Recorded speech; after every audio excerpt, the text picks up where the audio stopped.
de los maestros, una de las preferidas de ustedes aquí en Sin Censura. Saludo con mucho gusto al maestro Francisco Paco Cruz y al maestro Jaime Hernández, el querido Paco Cruz, autor de García Luna, El Señor de la Muerte, y don Jaime Hernández, editor de La Jornada Sin Fronteras en el gran periódico La Jornada. Antes de saludarlos, vean cómo se burló el presidente de Gustavo de Hoyos Walter. Digo, para empezar, sabroso la mesa en este viernes. Échamelo, mi querido David.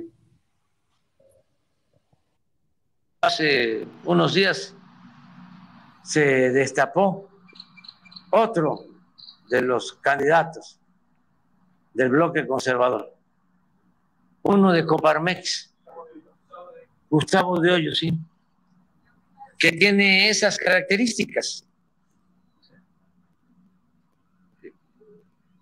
Ese desprecia al pueblo, a los pobres. Nada más, imagínense su pensamiento monárquico, no republicano, que me fue a acusar con el rey de España. Como decía nuestro paisano Chicoche, uy, qué miedo.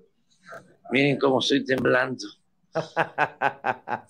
Bueno, pues eso es lo que tanto les duele a los opositores. La risita es la que calienta y esto, pues que dice el presidente sobre ellos. Y está en lo correcto el presidente, el desprecio hacia el pueblo, que esperemos mañana a ver cómo se expresan los Gustavo de Hoyos, las Lili Telles, los Santiago Krill, de las personas que se concentren en el Zócalo a este llamado del presidente para celebrar un aniversario más de la expropiación petrolera y promover, defender la soberanía en estos tiempos. Mi querido Paco, ahora sí, con este contexto, con este preámbulo, te saludo con mucho gusto, te mando un abrazo, maestro. Vicente, ¿cómo estás? Jaime, buenas tardes ya, días todavía, mira, estoy despierto, perdón, acabo de despertar. Eso quiere decir que todavía no conecto bien y que hablo mejor todavía. No, mira, es que me da risa, Vicente, ¿sabes por qué, Jaime?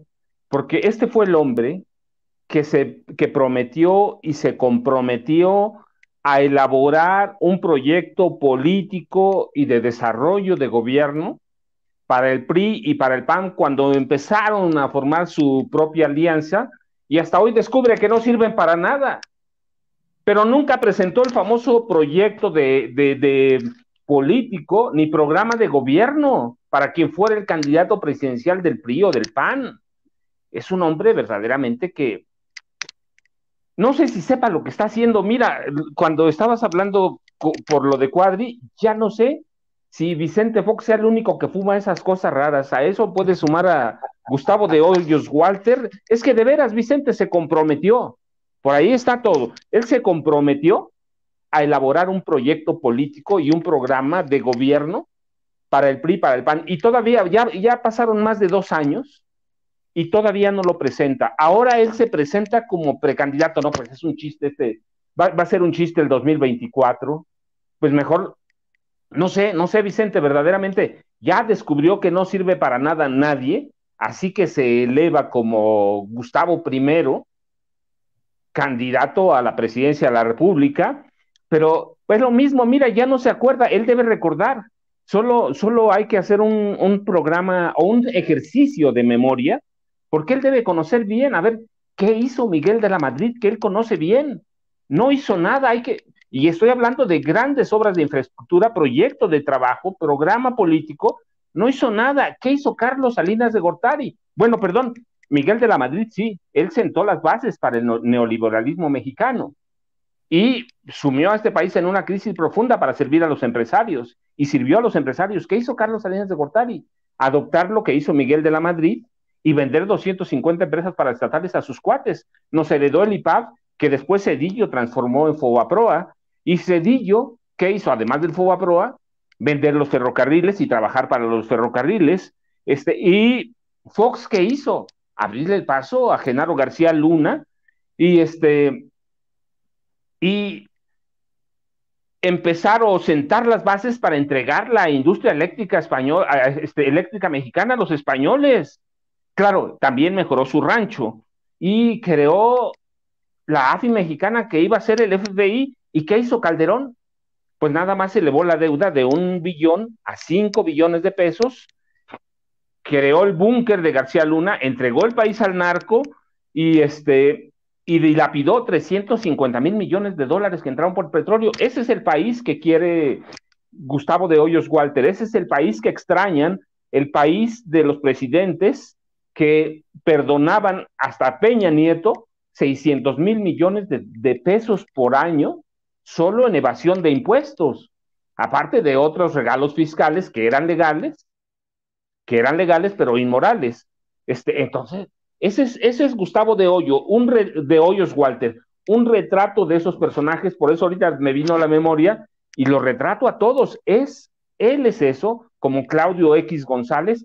Ellos recuerdan ese régimen, crecieron con ese régimen, se beneficiaron de ese régimen y ahora que ven que no sirven los partidos para nada, pues tenemos a Gustavo I. Por eso te digo, yo no sé si Fox sea el único que fuma de esas cosas, pero ya vi que también Gustavo de Hoyos Walter, con todo el respeto que merece, que está salido de toda realidad y que además va a acusar al presidente de España, pues que al rato va a querer que intervenga Estados Unidos, que intervenga España, pues hay que regalar el país, Vicente y Jaime. Y bueno, ya que estamos hablando de estos personajes, si el presidente se pitorrea de Gustavo de Hoyos, permítanme también poner sobre la mesa de diálogo, maestros, por ejemplo, los editoriales de una Adela Micha, que se sube a esta nota de El Ejército Espía. Digo, nada más para que quede claro, es que es un todo. No solamente es un personaje que dice que quiere ser presidente de México, cercano a Claudio X González, expresidente de la Coparmex, están también estos periodistas que mueven el golpeteo. A ver si tienes el audio de Adela Micha, David. Un gobierno espía cuando intenta controlarlo todo, porque su mayor temor son los ciudadanos libres. De forma ilegal y burda, el ejército de esta administración, de la llamada Cuarta Transformación, espía a periodistas y a defensores de derechos humanos. Y las respuestas del presidente ante la evidencia contundente solo pueden tener dos vías. O no tiene control de lo que están haciendo las Fuerzas Armadas o los mandos de la Sedena le están mintiendo. Porque eso de que son labores de inteligencia en realidad se llama espionaje y es ilegal. Bueno, seguramente Adela conoce muy bien al señor que dicen que es defensor de derechos humanos. No me acuerdo cómo se llama. Raimundo Ramos o algo así, ¿no? Ya ven que el gobierno de Tamaulipas le daba buena lana a Micha, a Broso para que fueran a hacer programas allá a Tamaulipas. Por cierto, ¿no eran tiempos de Yarrington? ¿Por qué no nos aclara, Adela? Eso sí estaría importante, eso sí son cosas importantes, no chingaderas. Imagínense cómo ha de estar la pobre de Adela, como Patricia Mercado llorando, ya me metieron al bote a Yarrington. Y Broso hasta con el maquillaje corrido, se les acabó la chichi. Pero bueno, no son los únicos, ¿eh? También hay disque del movimiento de la 4T que andan con todo el golpeteo macizo. Ahí está Gibran Ramírez, el vocerito de Ricardo Monreal, el que quería ser presidente de Morena, ahora peor que los panistas, ¿eh? Escuche lo que dijo en una entrevista Gibran Ramírez. Dice que en este sexenio se ha incrementado la desigualdad, hablando del ejército, ¿eh? Hay un sector que está muy contento con el gobierno de López Obrador, que es la parte de la oficialía y de los mandos a quienes les toca estar en los grandes contratos. La cúpula militar, dirías tú. Sí, en los grandes contratos y en los grandes negocios. A los amigos, contratazos. En el Tren Maya, en el corredor interoceánico, en el aeropuerto Felipe Ángeles, en el de Tulum, en el de Palenque, en las direcciones de adquisiciones y particularmente las de adquisiciones de armas, en las aduanas, que son también un gran negocio, y finalmente quienes están involucrados en el tráfico de combustibles y de otras mercancías ilegales. Debes recordar, Pepe, que el huachicol se ha operado desde el Estado. León Trawitz, que fue encargado de la seguridad de los ductos de Pemex, ha dejado la cárcel en Vancouver, pero sigue acusado por el Estado mexicano de haber colaborado con la extracción ilegal de millones, más de una decena de millones de barriles de petróleo de Pemex. Entonces, estos negocios legales e ilegales están en manos de unos cuantos, pero a los otros les dejan la responsabilidad de una política mal planeada, de la política de abrazos y no balazos, pero igual los mandan a Nuevo Laredo, a Matamoros, a Colima, a Zacatecas, a Fresnillo, a Ciudad Obregón. Los que no son privilegiados van para allá, no tienen entrenamiento de policía y les impiden actuar con el entrenamiento que tienen, que es el de militares. No saben o no pueden actuar como policías y no les permiten actuar como su entrenamiento se los dicta. Entonces están en la indefensión y no es culpa de ellos, sino de una estrategia mal planeada. Dice... Bueno, mi querido Jaime, creo que ya he puesto algunas cosas sobre la mesa. Y eso que no he presentado la entrevista exclusiva que le concedió Ricardo Monreal a Joaquín López Dóriga. Ya ven que, hablando de nuevos estudios, todos andan emocionados porque quieren ir a los nuevos estudios de Radio Fórmula. Ya fue Gibran con Pepe Cárdenas, como lo está escuchando, Ricardo Monreal con Joaquín López Dóriga. Mera coincidencia, no vaya a pensar mal usted. En fin, mi querido Jaime, por todos lados el golpeteo y el presidente pues atina a burlarse de estos que por tanto tiempo lo han atacado y diría Damián Alcázar, de forma rijosa, porque se lo merecen. Estos de este sector de la prensa pues les responde ante sus editoriales pedorros. Yo creo que este tipo de, digamos, de planteamientos, tanto de Adela Micha como de Gibran, realmente son como eventos de telenovela, ¿no? Son como, porque yo nada más de ver a los dos pondría así como cabeza, ¿no? Como si se tratara de una telenovela. Tu pasado te condena, ¿no?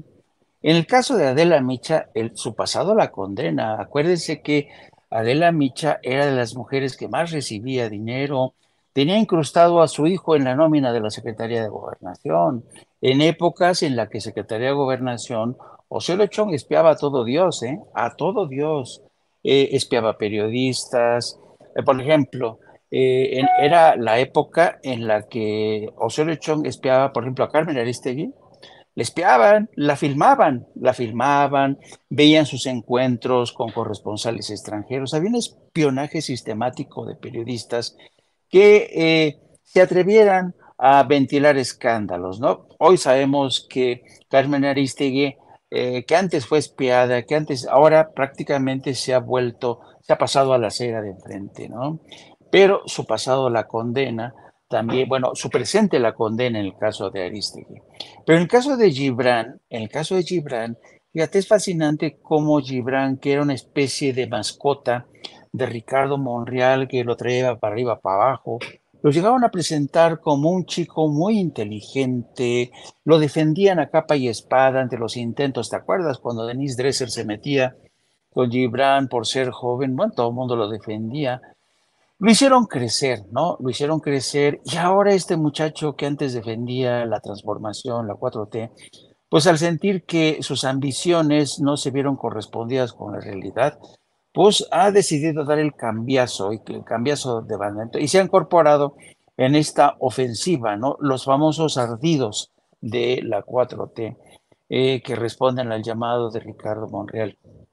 Yo creo que esto, más que deplorable, te demuestra hasta qué punto los seres humanos son capaces de deslizarse por la pendiente de la abyección, todo con tal de satisfacer sus ambiciones personales, que todo el mundo los tome en cuenta.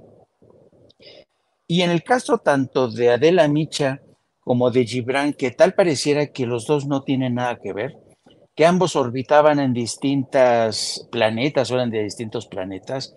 Fíjate lo interesante, cómo los dos terminan unidos precisamente por esta conjunción de intereses, de ambiciones personales.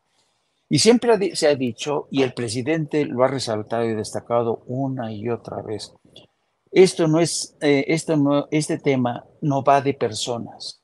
Aquí no es que yo quiera que la gente de la 4T o yo pase a la historia o me haga famoso, no.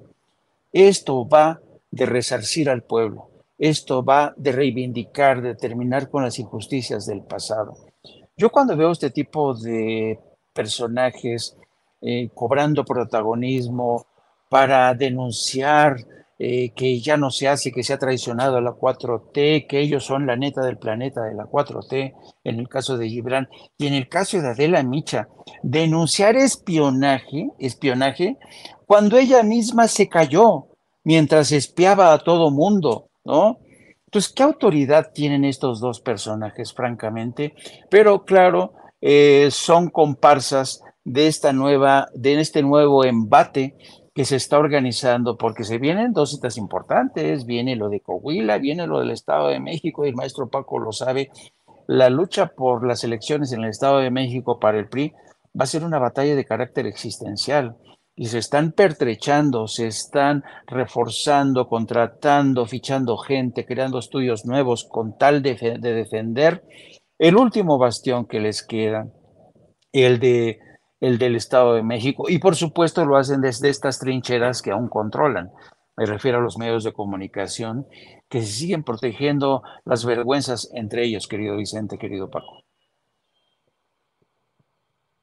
Déjenme rescatar, si me permiten, maestros, déjenme rescatar dos extractos de dos entrevistas que presenté hace rato, pero que me parecen muy interesante desmenuzarle a la audiencia de Sin Censura con todo lo que hemos dado cobertura en los últimos meses, en los últimos meses, con esta mesa de maestros, mi querido Paco, mi querido Jaime.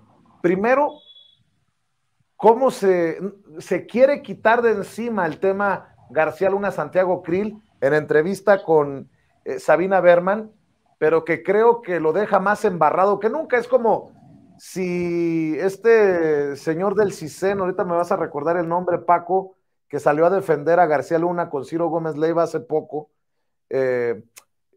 dijera que no sabía de García Luna cuando él era el encargado de el órgano de espionaje de nuestro país. Castellanos se apellida, recuérdame, Paco. Valdés Castellanos. Ándale. A ver, vamos a escuchar a Santiago Krill ante las preguntas, creo yo, precisas, correctas, puntuales de Sabina Berman. Cuando tú fuiste secretario de Gobernación, García Luna se estaba haciendo. Fundó la AFI y se volvió el policía estrella de este país. ¿Por qué como secretario de Gobernación tú tenías acceso a toda la información del país? ¿Por qué no lo paraste? Porque no tenía la información que hoy se tiene. Pero si el secretario de Gobernación no tenía esa información, quiere decir que nuestro sistema de inteligencia del país está muy mal o estaba muy mal en ese ¿Quiere sistema. decir que tuvo fallas? Sí. ¿Quiere decir que todo el sistema estaba mal? No. Y quiere decir otra cosa. Hay que ver cuándo empezó esta actividad criminal. Yo no tengo ninguna duda de ejercer la ley donde deba de ejercerse. No tengo la menor duda que quien la hace... Que quien la hace la paga. Eso me imagino que estaba diciendo Santiago Krill. Me refería a Guillermo Valdés, quien fue el director del CISEN en tiempos de Calderón. Básicamente, lo que dice Santiago Krill, pues no me enteré porque falló la inteligencia. ¿Por qué no se enteró Guillermo Valdés en tiempos de Calderón? También falló la inteligencia.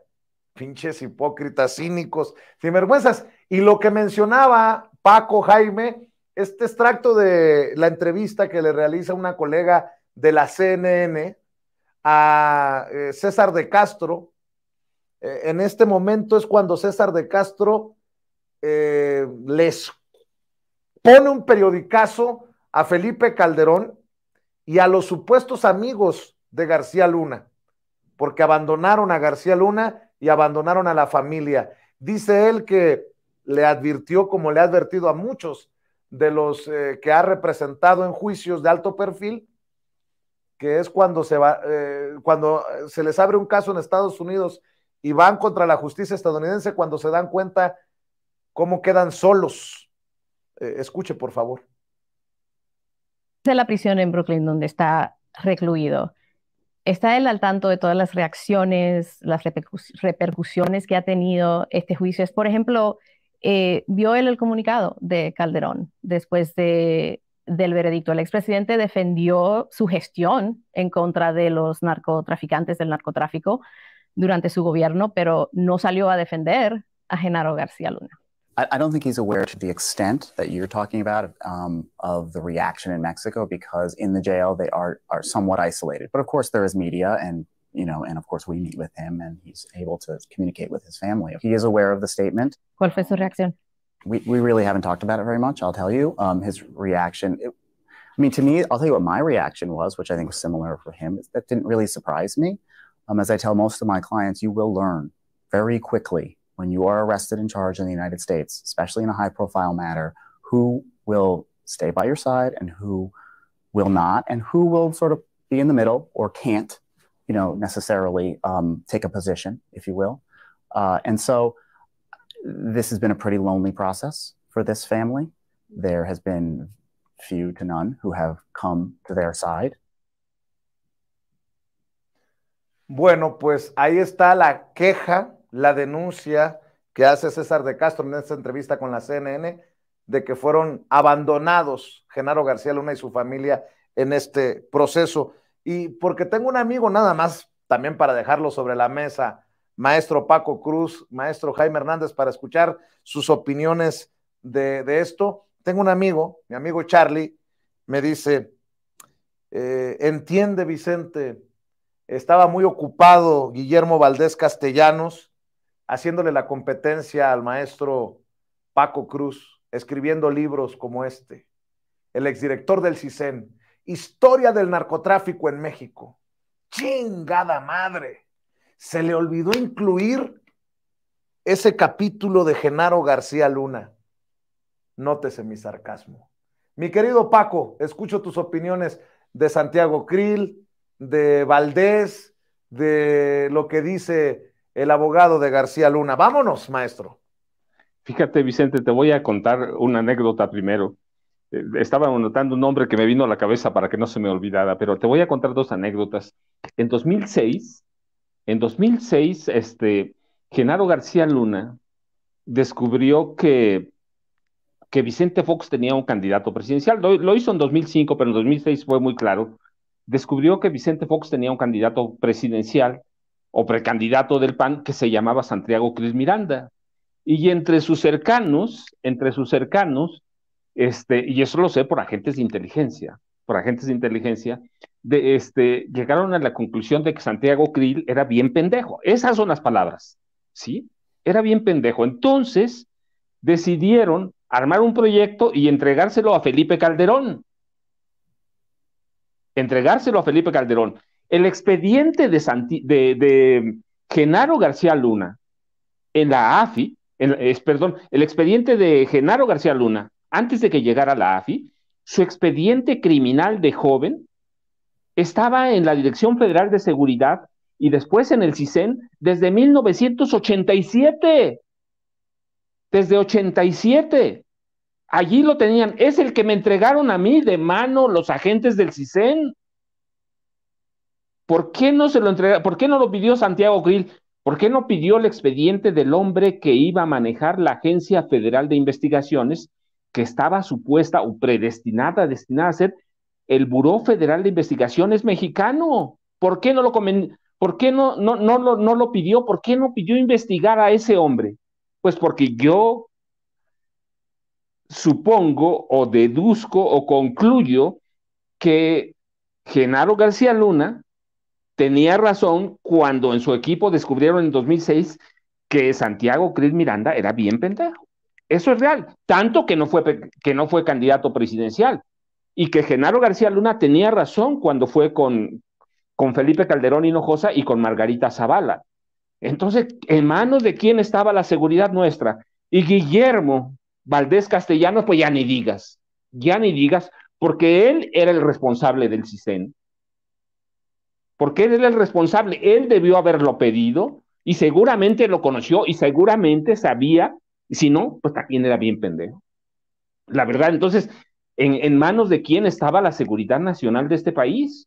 Pues de un hombre que estaba escribiendo libros, olvidando lo obvio, dejando de lado la historia del hombre que manejaba el narcotráfico, que manejaba las bandas de secuestradores, porque las empezó a manejar en el gobierno de Zedillo, el hombre que manejaba la extorsión, el hombre que manejaba y que apuntaba ya para ser el gran capo de este país. ¿En manos de quién? Guillermo Castellanos debe una gran explicación a este país. Era el responsable de la seguridad nacional. Pero lo mismo Santiago Krill, que en la entrevista, el pasaje con Sabina Berman, es muy revelador. Yo no lo sabía. Pues, ¿qué sabía? Mira, cuando dicen en estos días que hay que tener cuidado porque puede bajar un objeto volador no identificado en el Pentágono, pues se me hace que bajó aquí mucho antes. Y estos tipos andaban en ese platillo volador.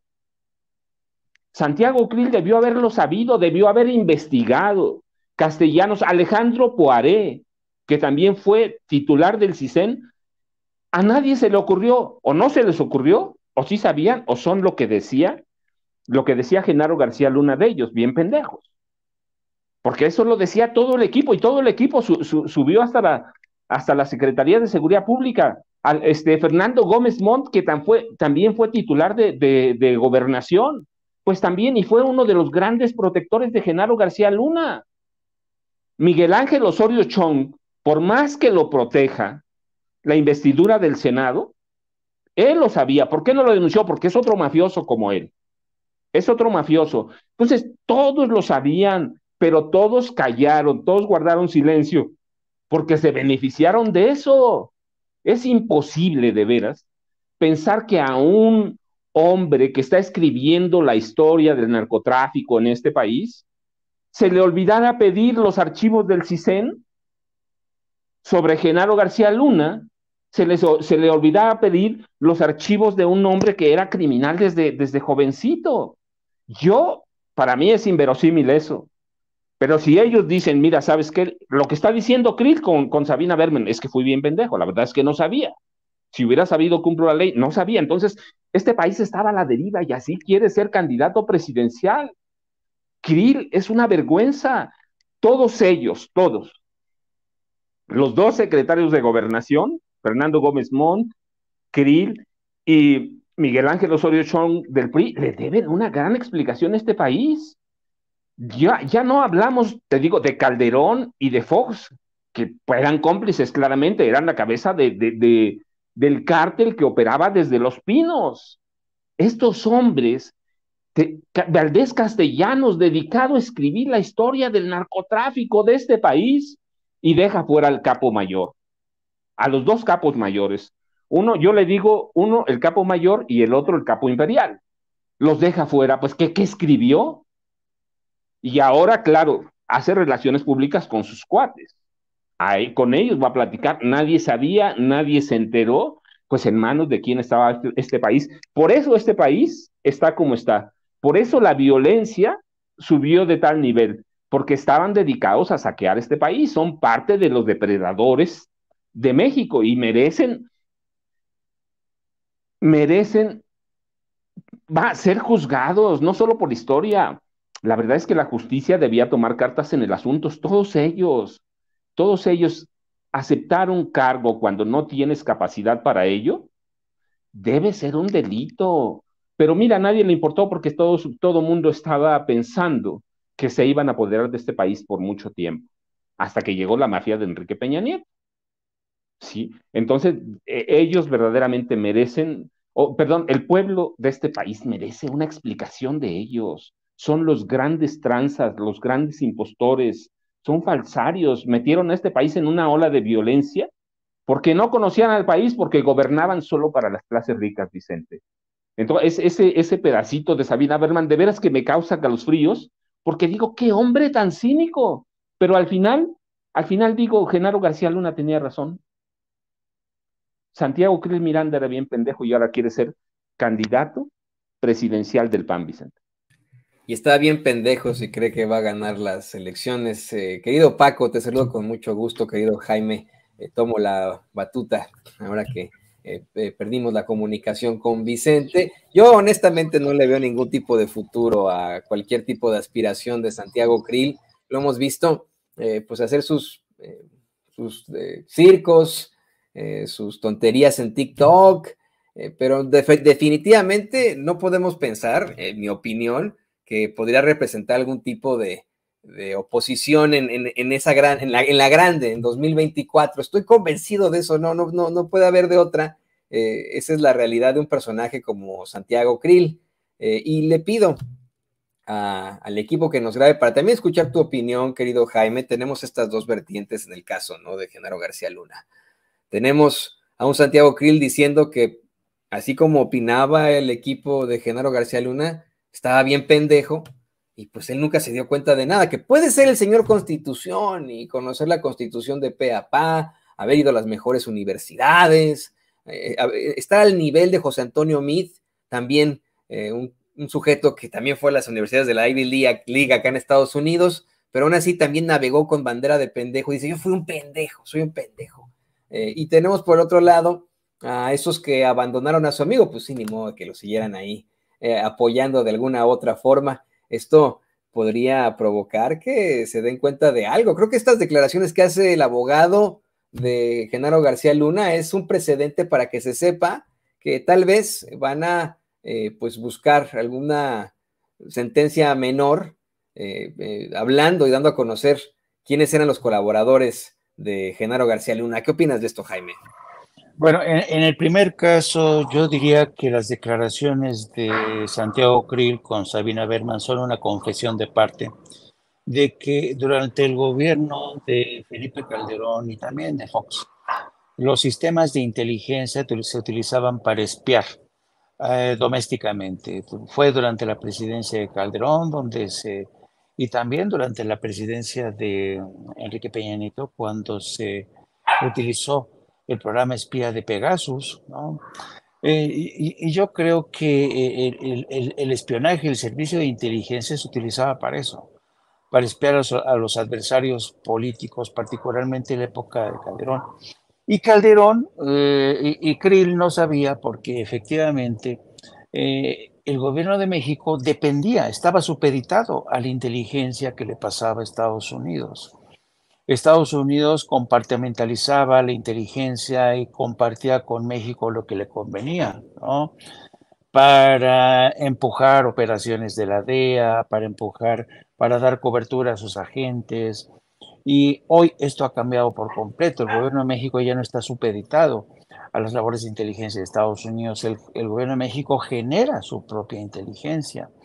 Y esto es muy importante porque un Estado que no cuente con su propia inteligencia, pues difícilmente va a poder defender su soberanía y su independencia desde distintos frentes, ¿no? Así es que yo creo que es vergonzoso que a estas alturas Santiago Krill reconozca que no estaban enterados de las andanzas de Genaro García Luna, ¿no? Cuando además era un secreto a voces, ¿no?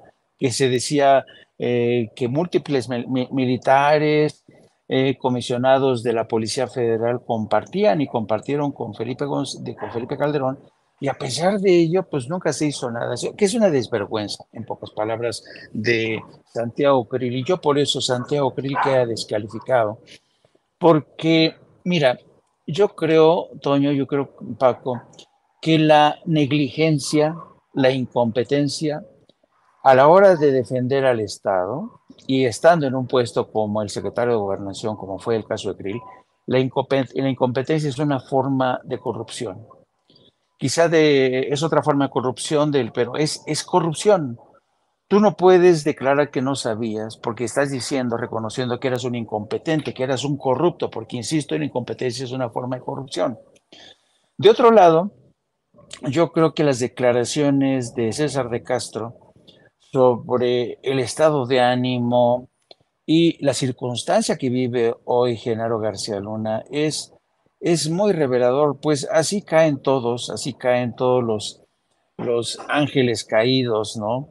De cuando caen en desgracia, caen solos y solamente rodeados de sus familiares, de su esposa, de los hijos, que es la que le toca comerse toda esa amargura, la sensación de haber sido abandonados, de haber sido traicionados. Pero si lo meditas y o sea, si se reflexiona con detenimiento, si se revisa este caso, fue Genaro García Luna quien se fue traicionando a sí mismo. Fue quien se puso, solito se fue ahorcando en cámara lenta, porque al someterse... ¿Ambicioso? ¿Era ambicioso? ¿Crees que por eso, o sea, que quiso cada vez más? Porque en efecto, ¿no? Se convirtió en millonario de la noche a la mañana, todas estas empresas que tenía, los coches que le han sacado Jaime, Paco, verdaderamente los Lamborghinis, etcétera, no tuvo llenadera y por eso se traicionó a sí mismo. También porque ya saben que la codicia termina rompiendo el saco. Eso es un hecho demostrado. Entonces, ahora, claro, Genaro García Luna está ante la disyuntiva de cantar o tragárselo él solito todo. Pero yo espero que haga lo primero, que cante, ¿no?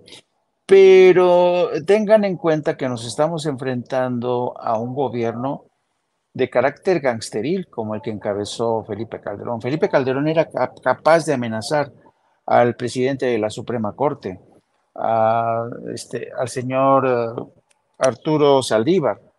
Lo mandó a amenazar, ¿te acuerdas? Cuando querían la liberación los franceses de la señora Florence Cassés, mandó a amenazar.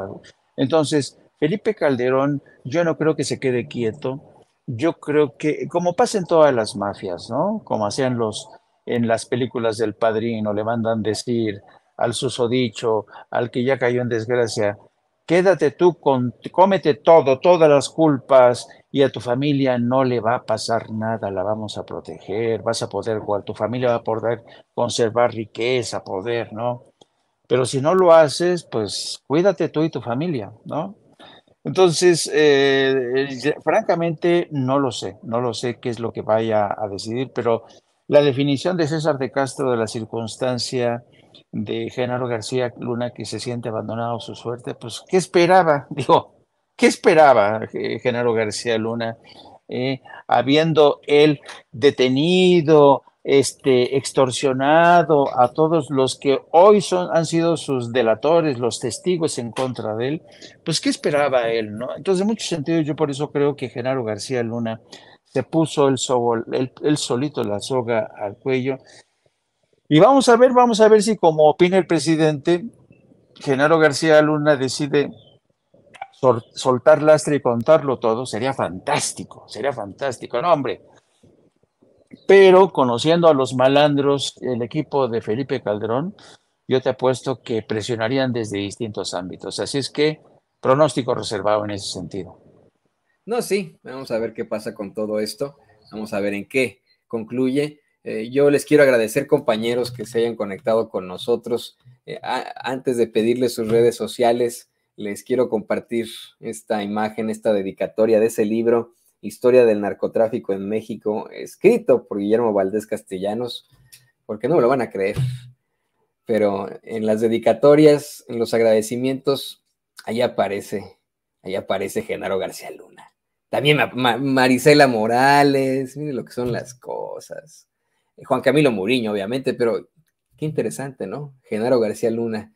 Le dedicó el libro, bueno, le hizo un agradecimiento, pero no fue ni para llevarle cigarros a la cárcel. Compártenos, por favor, tus redes sociales, Jaime, para que también nos las comparta el querido Paco. Gracias, Toño. Sí, les recuerdo que dentro de un rato, ya dentro poco más de una hora, en punto de las 14 horas, iniciamos transmisión de No Apto para Cínicos, nuestro canal en YouTube.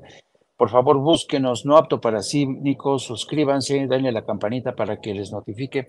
También les pido que nos sigan a través de mis cuentas de Twitter, @JaimeJourno, y también a través de la sección de La Jornada Sin Fronteras de nuestro gran periódico La Jornada, donde hablamos de la próxima cumbre iberoamericana, le llaman, pero donde los gobiernos de México, sobre todo de América Latina, van a tratar el tema explosivo de la migración, que sigue siendo un dolor de cabeza para todo el hemisferio. Un placer, como siempre, queridos amigos, les mando un abrazo a los dos. Un abrazo, querido Jaime. Estamos muy felices de que ya estamos empezando este proyecto. Estamos muy cerca. Se va a poner muy interesante. Así que muy pronto. Querido Paco, también, por favor, compártenos tus redes sociales para que la gente se ponga en contacto contigo. Mándale una dedicatoria a tu colega escritor, a Guillermo Valdés Castellanos, por favor. Toño, Jaime, un abrazo, y antes de No Apto para Cínicos, hay que tomarnos un café. Mira, ya se la mandé, creo que el programa lo resume, lo dije varias veces, porque así lo decía García Luna, porque era un hombre que con su equipo cercano, no tenía ningún problema de comunicarse, de decirle lo que sentía. En ese equipo cercano estaba claramente Linda Cristina Pereira Gálvez, Luis Cárdenas Palomino y toda la camarilla que hemos conocido en este proceso desde que inició el juicio, y ya lo dejó y claro, es que eran bien pendejos. Eso es uno. La otra es que también eran cómplices, y la dedicatoria en el libro te muestra con claridad que quienes hayan comprado ese libro están defraudados, ¿sí? Tiene que devolver el dinero. ¿Por qué? Pues al capo mayor y al capo imperial no los incluyó. Entonces es un fraude. Entonces ya le dediqué todo el programa, pero esos son, Toño, cómplices y bien pendejos, porque en manos de quién estaba la seguridad nacional de este país. Pues en manos de criminales, y como dice Jaime bien, en manos de corruptos. La incapacidad es otra forma de corrupción, y eso eran ellos. También en parte, lo otro es que más bien son cómplices, pero Toño, Jaime, ya saben, antes de No Apto para Cínicos, un cafecito, es viernes de chilaquiles en mi pueblo. Yo, ya saben, @Paco Cruz Jiménez en Twitter, Francisco Cruz Jiménez en Facebook. No hablo de comida a esta hora, es que es la hora del almuerzo, siempre. Aquí en Estados Unidos, porque es día de San Patricio, vamos a comer corned beef, ¿no? Con papas y zanahorias, y etcétera. Pero cómo se me antojaron esos chilaquiles de los que hablas, mi querido Paco. Ay, una torta de chilaquiles que mucha gente ya. ¿Cómo se me antoja? ¿No? Hay un restaurante que ya se volvió medio fifí ahí en Coyoacán, que se llama La Coyoacana, donde me encantaba, no por sus bebidas espirituosas iba a ese restaurante, iba porque me gustaban las tortas de chilaquil que hacían ahí. Pero bueno, queridos compañeros, qué gusto saludarles. Estamos muy en contacto. Ahí lo tiene usted, el queridísimo Jaime Hernández, editor de La Jornada Sin Fronteras, y el queridísimo Paco Cruz, escritor y periodista aquí en Sin Censura. Y le pido al equipo que por favor nos grabe para enlazarnos. Mire, no sé si está